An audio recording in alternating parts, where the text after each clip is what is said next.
네, 하반기 채용 시장에서 가장 뜨거운 관심을 받고 있는 삼성그룹 공채. 이번 주 수요일부터 마감 임박 특집 취업 골든타임으로 함께하고 계십니다. 자, 오늘 저희 마지막 시간인데요. 그 대미를 장식해 주실 분을 소개해 드려야겠죠? 네, 오늘 함께해 주실 분 소개해 드립니다. 금요일의 남자, 그리고 또 차코치, 그리고 코난이 아니라 차난. 별명이 너무 많은 거 아닙니까? 그만큼 또 능력도 다양하신 분인데 우리 차재원 컨설턴트 나오셨습니다. 어서 오세요. 네, 안녕하세요. 어서 오세요. 반갑습니다.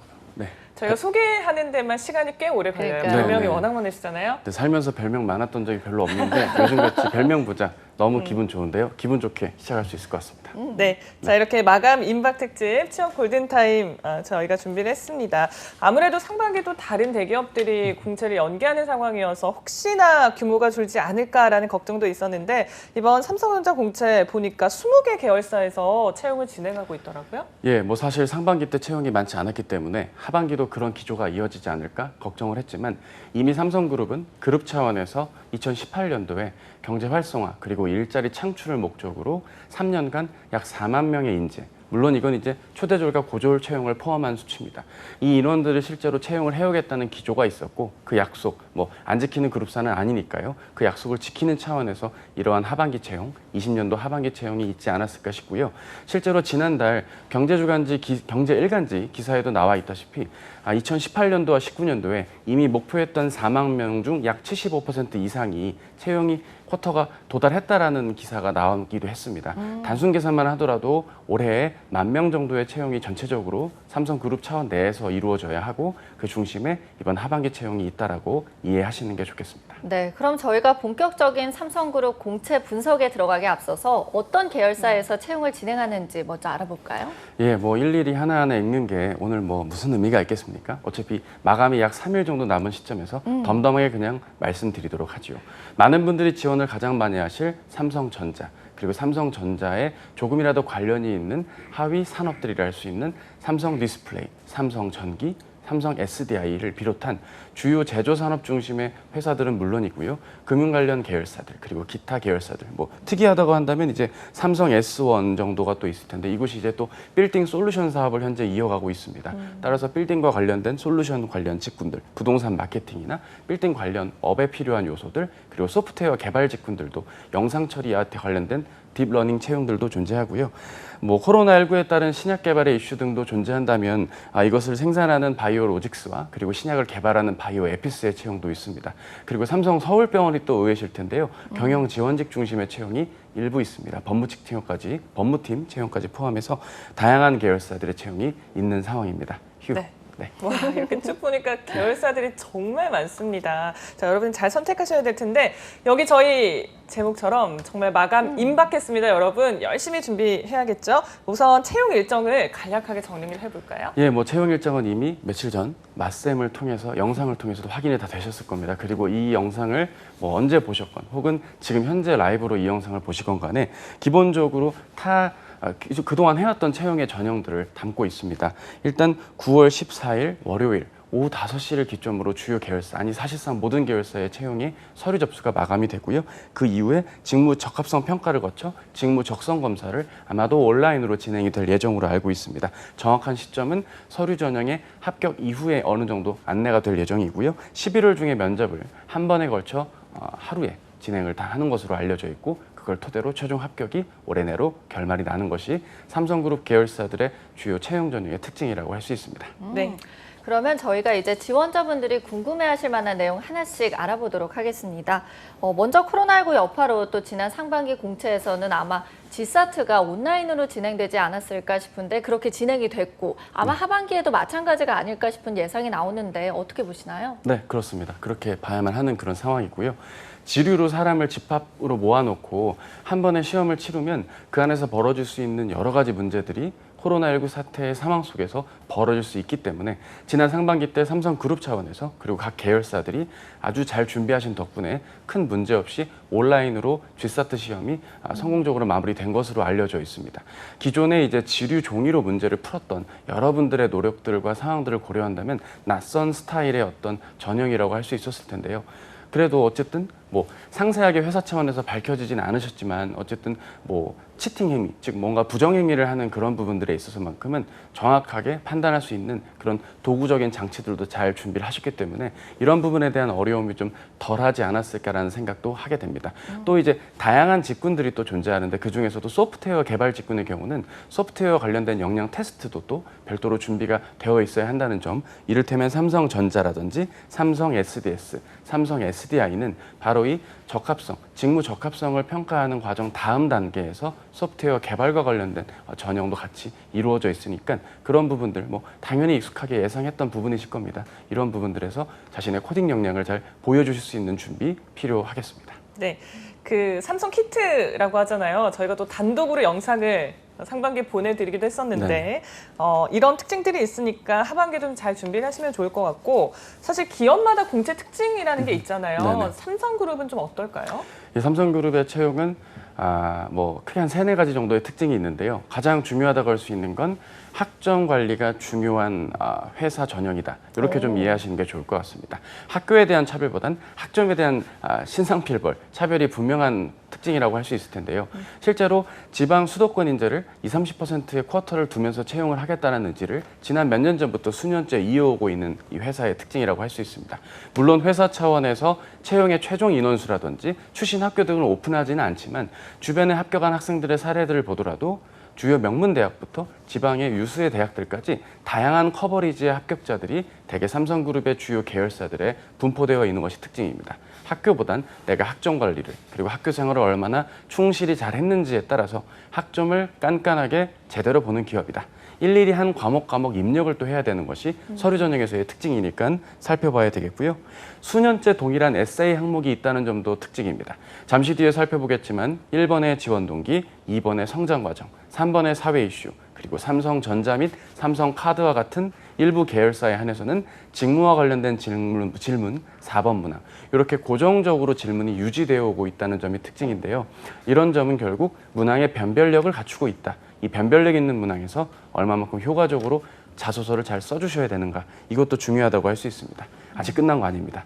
전형마다의 강점들이 다 있는데요. 네. 사실상 온라인 G사트가 당락을 좌우할 것입니다. 이 적성 검사에서 많은 합격과 불합격의 요소들이 나오는 것이 특징이고요. 뭐 오늘 다루진 않고 이미 앞서 이프로님이 또 다루셨겠지만 임원 면접을 비롯한 면접 전형에서도 어느 정도의 당락이 크게 좌우되는 부분들까지 같이 좀 살펴볼 필요가 있겠습니다. 네, 사실 뭐 취준생 분들은 취업 준비하면서 학점, 또 뭐 대외 활동, 자격증, 어학 점수까지 진짜 많은 거 준비하는데 사실 저는 항상 궁금했던 게 이런 스펙이 좀 어느 정도 비중을 차지하는지 의문이 들더라고요. 예, 사실 뭐 다른 회사라고 한다면 뭐 SK그룹 같이 우리는 블라인드 전형이에요. 자신의 경험을 잘 녹여주세요. 뭐 이런 것들도 있고요. 뭐 제가 출신이었던 CJ그룹이라든지 업에 대한 이해를 다루는 사람, 뭐 이렇게 테마가 있는 그룹사 채용들이 대기업 공채 전형에 주로 드러나는 특징입니다. 그런 점에서라면 삼성은 조금은 전통적인 방식으로서 지원자 본연의 학부 경험, 그리고 그 안에서 조금이라도 직무와 관련도가 있는 활동을 했는지 여부, 그리고 이공계 중심으로 확실히 전공 관련 프로젝트와 전공 관련 이수, 그리고 기사 자격 등을 비롯한 본인이 내공이 탄탄한 지원 직무라든지 해당 계열사 내 구성원으로서의 역할을 다 할 수 있는지를 좀 보기 위한 실력을 갖춘 지원자를 채용하는 게임이다. 이렇게 좀 이해하시는 게 좋을 것 같습니다. 따라서 이 영상을 지금 보시는 분들 늦었지만 일단 최선을 다해 보시는 거고요. 혹시라도 이 영상을 한 시즌이나 한 학년 이전에 혹시 지금 이 상황에서 처해 계신 3학년 2학기나 4학년 1학기이신 분들이라면 지금이라도 늦지 않았으니까 지원 직군이나 지원 사업부, 지원 계열사와 관련된 활동, 뭐 공부면 공부, 과정이면 과정, 조금이라도 더 많이 활동해 보시고 참여해 보실 것을 부탁드립니다. 네, 직무 관련한 스펙이어야겠죠. 자, 저희가 이제 상반기 때 아마 불합격하신 분들이 이번에 다시 도전한 경우가 있을 텐데 네네. 혹시 이런 부분이 불이익이 되진 않을지도 궁금해요. 불이익이 되지는 않습니다. 뭐 많은 분들이 매 시즌마다 묻고 있는데요. 사실 묻는 분들은 대부분 첫 시즌이니까 질문을 주시겠죠. 하지만 다년간의 이 일을 해온 제 입장에서는 뭐 다년간 면접 전형에 매번 들어가는 삼성 계열사 지원자들을 여러 번 목격을 했기 때문에 그게 뭐 최종 임원 면접이나 최종 특정 면접에서 떨어졌다고 하더라도 그게 불이익이 가는 건 아닙니다. 뭐 어느 정도 내가 준비가 되어 있다면 다시 한번 기회를 줄 수 있는 또 기회의 장이니까 이러면 너무 삼성 계열사들 응원하는 느낌이 들어 좀 송구하지만 어쨌든 채용을 그 학생분들을 붙여드려야 될 제 직업의 입장에서 본다면 그것 때문에 불이익받거나 광탈당하는 분은 못 봤습니다. 이런 경우는 존재할 겁니다. 지난 상반기 때 서류 전형에서 많은 커트라인의 상승으로 인해서 서류 전형에서 떨어지시는 분들이 제법 존재했습니다. 그런 이유는 상대적인 평가 그리고 뽑는 인원이 과거와는 달리 좀 축소가 되었기 때문일 텐데요. 그런 이력 때문에 내가 19년도 하반기에는 임원 면접까지 갔는데 아니 내가 20년 상반기에는 서류에서 떨어졌다. 여기에서 뭐 힘들어하시고 하실 수도 있을 것 같아요. 근데 그런 경우에는 대개는 학점대가 3점대 초반, 뭐 3.1이나 2였던 분들에게는 조금 더 기회적으로, 물론 이거는 어떤 회사 차원의 오픈된 정보는 아닙니다. 귀납적으로 여러 학생들의 케이스를 보고 내린 결론이다 보니 그런 점에서라면 예외가 있겠지만 어쨌든 임원 면접이나 어쨌든 면접 전형에서 탈락을 했다고 해서 그렇게 서류 전형에 불이익이 있는 것은 아님을 밝힙니다. 네, 이번에 삼성그룹 공채를 좀 진행하고 있는 계열사들의 채용 직무를 보니까 소프트웨어 관련해서 아무래도 많이 뽑더라고요. 그러다 보니까 뭐 컴퓨터 공학을 전공한 분들의 경우 네. 삼성전자를 지원해야 할지 네네. 아니면 SDS를 지원해야 할지 헷갈릴 것 같은데 어떤 선택을 해야 좋을까요? 예, 일단 정확하게 좀 세부적으로 보자면 이 소프트웨어 개발 직군 분들이 선택할 수 있는 폭은 삼성전자 CEIM 가전사업부와 관련된 그쪽에서 소프트웨어를 지원할지 아니면 DS 부문, 반도체 사업 부분의 소프트웨어 쪽으로 지원할지 아니면 삼성 SDS로 지원할지 기타 계열사의 소프트웨어 직군으로 지원할지 이렇게 세네 가지 의사결정으로 나뉠 수가 있습니다. 결론은 간단합니다. 본인이 굳이 삼성전자에 지원을 해야겠다와 아니다로 나뉠 수 있는데요. 만약 지원을 굳이 해야겠다면 역시나 그 안에서도 본인의 코딩과 관련된 그리고 본인이 참여했던 프로젝트가 지원하려는 그 계열사의 사업부와 얼마나 밀접하게 관련이 있는지를 좀 생각을 해보셔야 됩니다.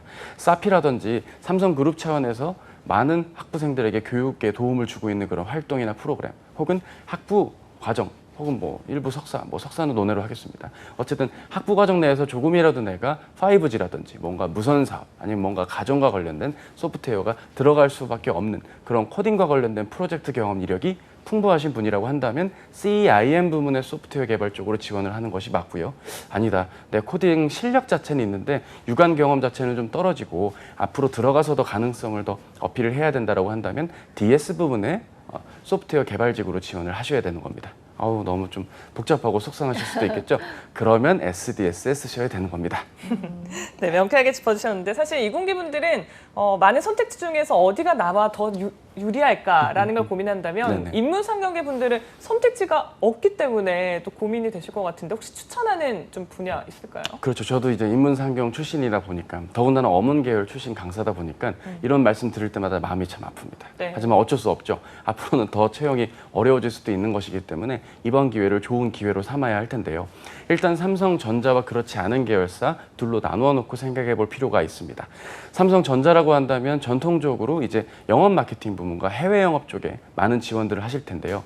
역시나 반도체 사업을 하는 DS 부문은 아무리 많이 뽑아야 신명선, 10명선 내외로만 채용이 있을 것이니까 그쪽보다는 CEIM 부분의 지원을 하실 것을 추천을 드리고요.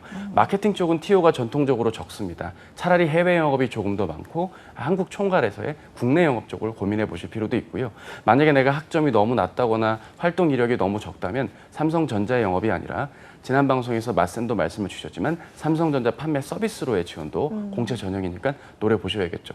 이런 조언을 들었다고 기분이 속상하셨다고요? 잘 한번 생각을 해보세요. 본인이 지원을 해야 한다면 확률 게임에 입각해서 노려보는 것도 결코 나쁘지 않음을 밝힙니다. 네. 여기에 추가적으로 한 말씀만 더 드리자면 삼성생명보다는 화재 쪽으로의 지원 그리고 삼성전자가 아닌 나머지 계열사들의 채용 T1은 그렇게 생각만큼 많지는 않을 겁니다. 삼성전자가 막 몇천 명씩 채용을 한다라는 말에 같이 좀 반응하실 이유는 없겠고요.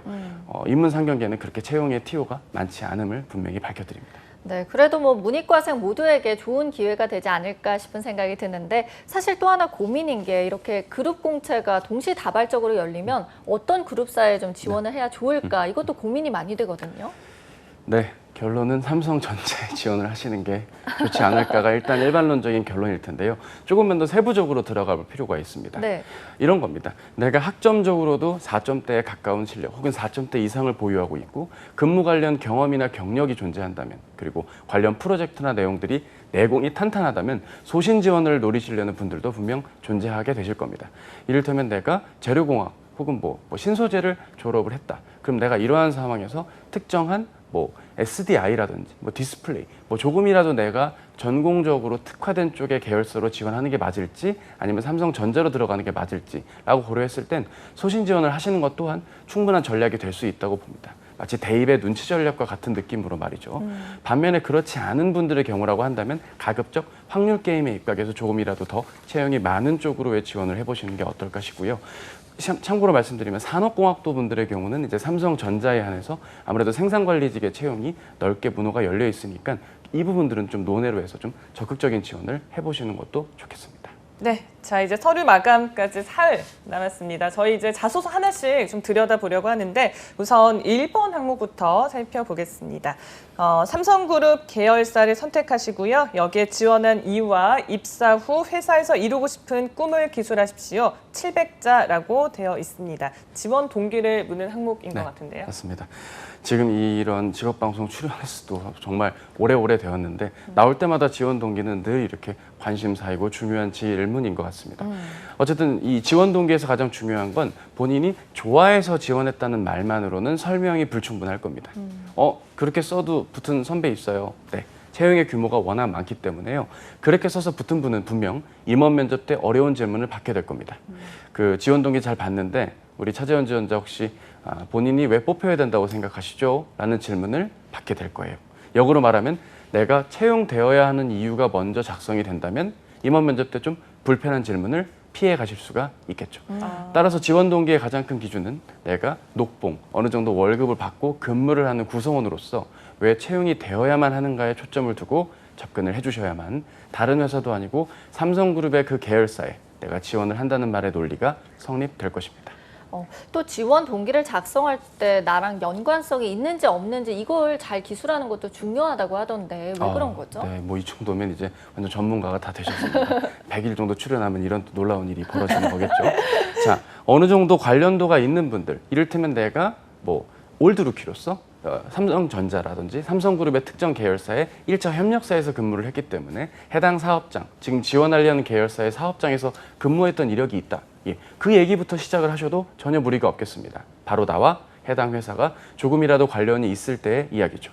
하지만 학부를 졸업하는 대부분의 4학년 2학기신 분들의 경우는 대부분 나와 관련성이 조금 떨어질 수 있습니다. 자, 떨어지는 경우에서는 이제 여러 가지 고민들과 기업 분석이라든지 전체적인 산업 분석, 해당 계열사가 속한 필드의 산업 분석이 뒷받침될 때 본인의 지원 동기를 묻고 있는 1번, 이 회사 지원 동기의 이야기에 오프닝을 책임질 수 있는 겁니다.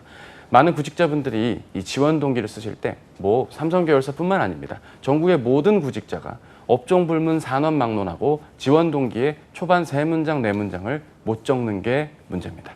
바로 이 오프닝을 잡기 위해선 내가 관련도가 없는 회사일수록 해당 기업과 회사에 대한 입체적인 고민과 분석 필요할 것입니다. 네. 회사가 아무래도 크게 연관성이 없는 경우가 쓰기가 굉장히 어려울 것 같고 그거를 회사 분석을 통해서 이제 오프닝을 써라라고 하셨습니다. 그러면 그 다음 단계는 좀 어떻게 저희가 풀어가면 좋을까요? 그러면 이제 가장 좀 스탠다드한 접근이 저희 방송의 오늘 취지와 상황을 고려한다면 그리고 3일 남은 이 상황, 아니 이 영상을 보시는 시점이 마감 아침, 그러니까 월요일 오전 정도에 이 영상을 혹시 보시게 된다면 어느 정도 도움을 드려야 되지 않겠습니까? 다음과 같은 플로우로 한번 지원 동기 1번 문항을 채워보면 어떨까라는 생각으로 준비를 좀 해보았습니다. 일단 전반적으로 본인이 생각하는 회사 선택의 기준을 한번 밝혀볼 필요가 있습니다. 나는 내가 생각하는 초일류 기업, 리딩 컴퍼니에서 근무를 하고 싶다. 혹은 해당 회사에서 양산되는 제조된 그 산업물, 어떤 제품이 사회적으로나 가치 있는 쪽에서 일정 부분 쓰일 수 있는, 기여할 수 있는 곳이다. 내가 갖고 있는 강점을 발휘해서 나와 회사의 동반 성장을 도모할 수 있는 그런 회사에 다니고 싶었다. 뭐 사람마다 가치관의 기준, 좋은 직장 고르는 기준 다 다양할 겁니다. 뭐 그렇다고 연봉을 적는 건 좀 아닌 것 같고요. 어쨌든 그런 내용들을 먼저 적어주고 그거에 부합하는 회사의 현황과 내용들을 적어봅니다. 그리고 관련된 내용에 있어서 이러한 모습들이 결국 내가 선택할 만한 회사 선택의 기준이기에 지원합니다. 라고 적으면 약 350자 정도가 나오게 될 겁니다. 그리고 그 아래 내용에는 이제 내가 갖고 있는 강점으로 이런 회사에서 입사 후에 어떻게 역할을 할 건지를 보여주시는 게 중요하겠죠.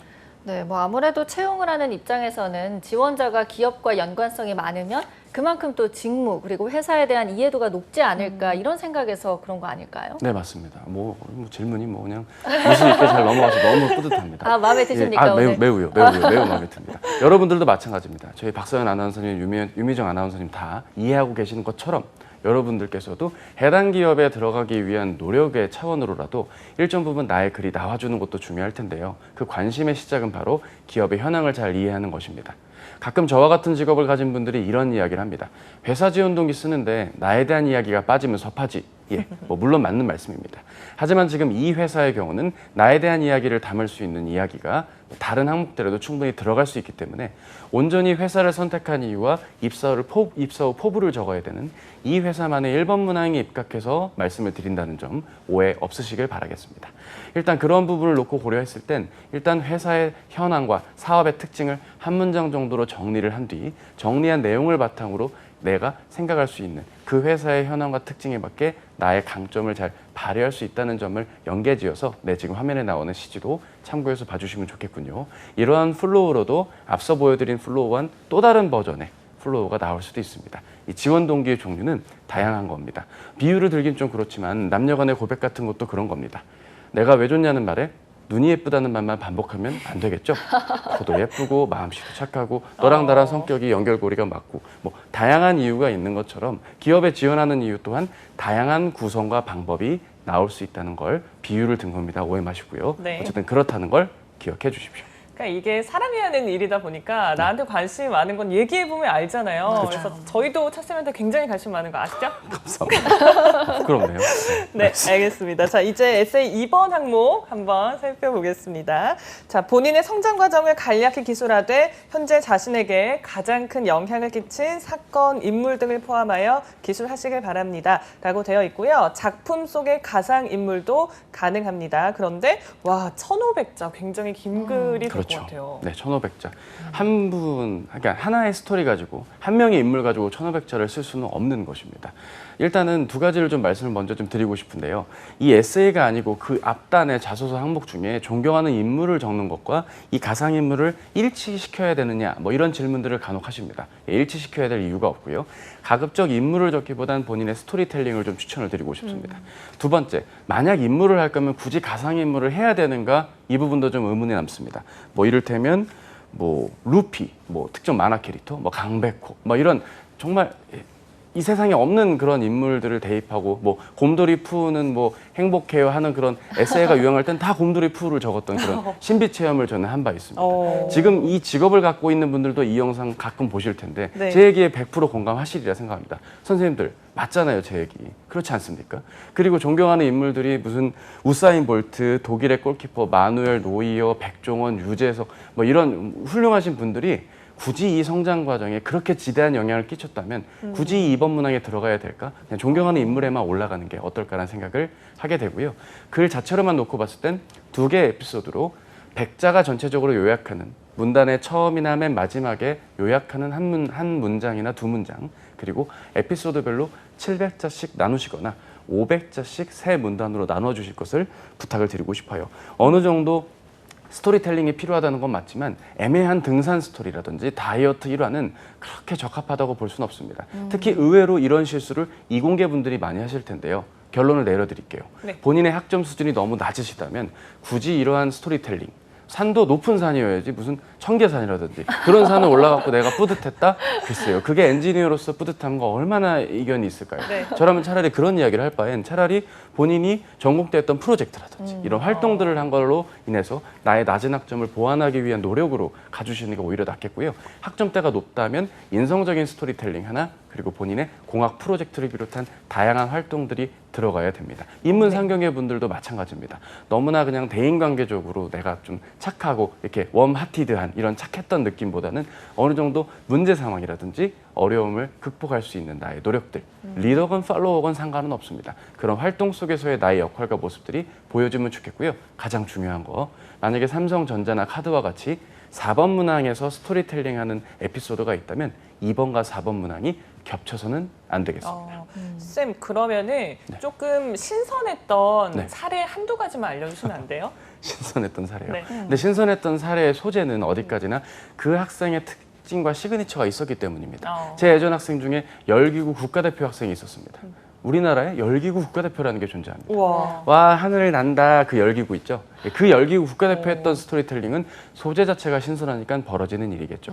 유 아나운서님이 지금 이 말씀을 왜 주신 건지 저는 이해를 합니다. 소재 자체가 특이한 분은 그 소재 자체를 소개하면서 내 강점을 보여주면 될 텐데, 대부분 학부생들의 경험은 좀 비슷비슷하신 점들이 없지 않아 있겠죠. 따라서 어느 정도의 스토리텔링에 입각해서 내가 무엇이 어려웠거나 목표였는지가 보다 더 선명하게 글에 드러나 주는 것이 이 2번 항목에서 요소가 되겠고요. 인성적인 차원으로 존경하는 인물을 굳이 써야 된다면 아버지를 쓰시는, 어머니를 쓰시는 분들이 존재합니다. 네.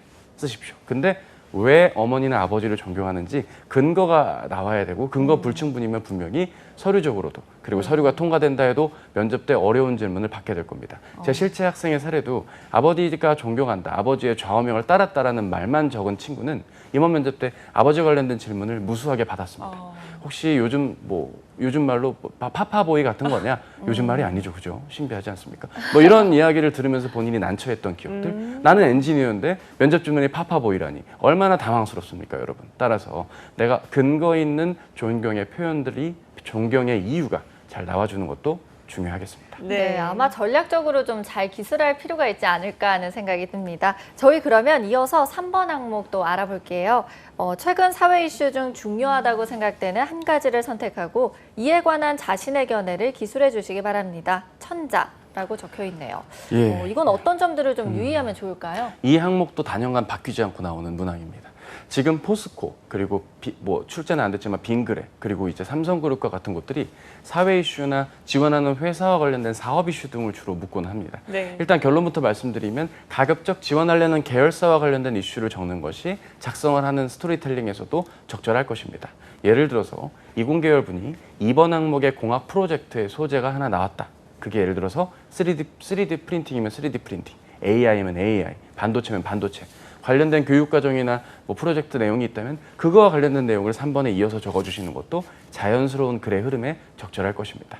그렇지 않고 정치적인 이슈라고 하든지, 이를테면 너무 좀 찬반에 좀 깊게 배겨 있는, 혹은 특정한 사회 이슈를 너무 좀 넓은 범위로, 이를테면 코로나19 이렇게 너무 넓은 범위로만 이야기를 하게 되면 결말을 맺기가 굉장히 어렵습니다. 천자 이내에 자신의 견해를 적어야 되다 보니까 코로나19라는 말을 너무 넓게 하지 마시고요. 코로나19에 따른 어디 산업의 명암, 코로나19에 따른 사회적 제도 중 사회 소수자, 혹은 사회 약자, 혹은 노년층에 대한 케어라는 식으로 뭔가 전체적인 대분류의 이슈 안에서 소분류의 상황까지 한 뎁스만 더 들어가서 접근을 해주는 주제 선정을 소제목으로 잡고 작성하시는 것이 중요할 거고요. 한 가지만 더 말씀드리면 견해를 적어야 되는 겁니다.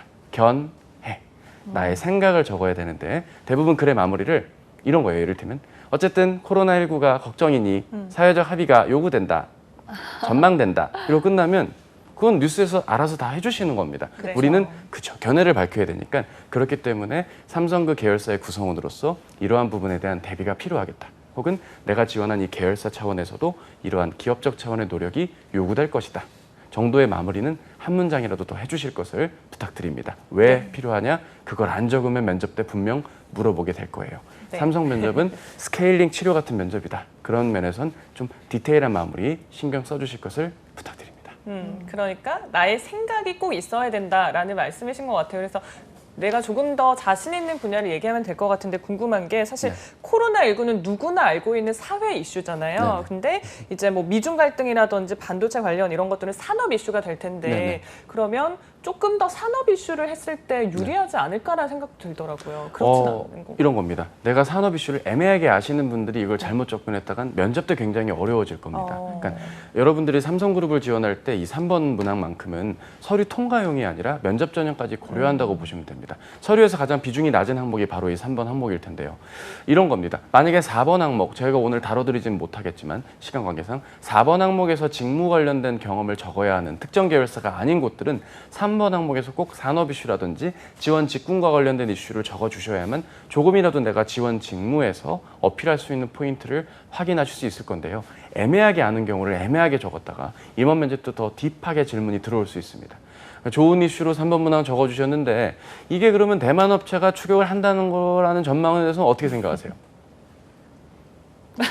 이러면 이제 그렇게 되는 겁니다. 네, 알겠습니다. 아무래도 많은 쌤들이 얘기하고 계시네요. 자소서는 면접 자료다. 그러니까 정말 잘 준비를 하셔야 된다라는 것 같습니다. 자, 끝으로 마지막 조언 한 말씀 짧게 부탁드릴게요. 네, 직무 관련 질문을 묻는 곳들에는 직무 관련 경험을 담자 이 점을 꼭 기억해 주시고요. 그게 4번 문항이 있는 계열사는 그렇습니다. 그리고 여러분들 좋은 기회입니다. 삼성은 나랑은 좀 동떨어지는 것 같아, 멀어 이렇게 생각하지 마시고요. 적극적으로 지원을 해서 이 영상을 오늘 보셨다면 이번 주말에, 이 영상을 나중에 보셨다면 그래도 최선을 다해서 오늘 하루 혼을 담아서 작성을 해보신다면 성공적인 삼성그룹 계열사의 취업이 이루어지지 않을까 생각됩니다.